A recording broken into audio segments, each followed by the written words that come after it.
To improve service delivery in the vital water sector, Water Cabinet Secretary nominee Eugene Wamalwa is banking on his law background to craft a raft of legislative and policy framework needed to expedite service delivery to Kenyans. Wamalwa also says the legislative framework will see reduced friction between county governments and the national government over water management in the country. And the law is very clear. Though water is a devolved function, it is the water services that are devolved. But the water resource, water remains a national asset, it's a national resource.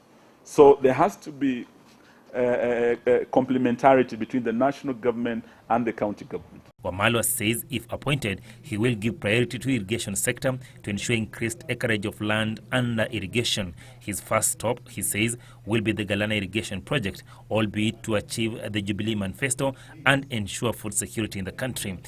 Given the opportunity to lead this ministry, I intend, as I get into office, if this nomination meets your approval, to have an independent team, a task force, go into Galana, do a realistic assessment of the position on the ground, look at the causes of the slow progress in execution of this project, look at the bottlenecks, and we also come up with proposals on how we can fast-track the execution of Galana.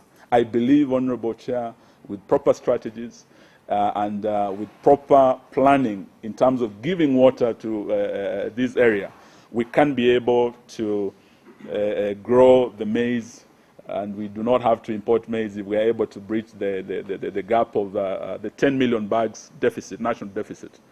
The former Justice Minister also says he will work with stakeholders in the sector to reduce water rates through the use of alternative source of energy. His political background was never going to go unmentioned in the vetting process, and he made it clear where he is headed.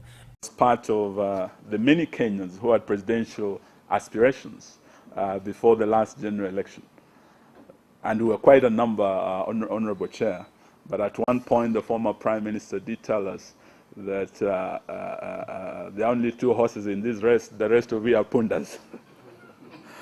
At the time we didn't believe him, but it turned out to be, Honorable Chair. That it was indeed a two-horse race between the Honorable Uhuru and the Honorable Raila. And being a politician, I've looked at 2017 and I don't see much changing. The Appointments Committee will now retreat to write its report that will be tabled in Parliament for adoption or otherwise on Thursday. Achola Simon for Channel 1 News Hour.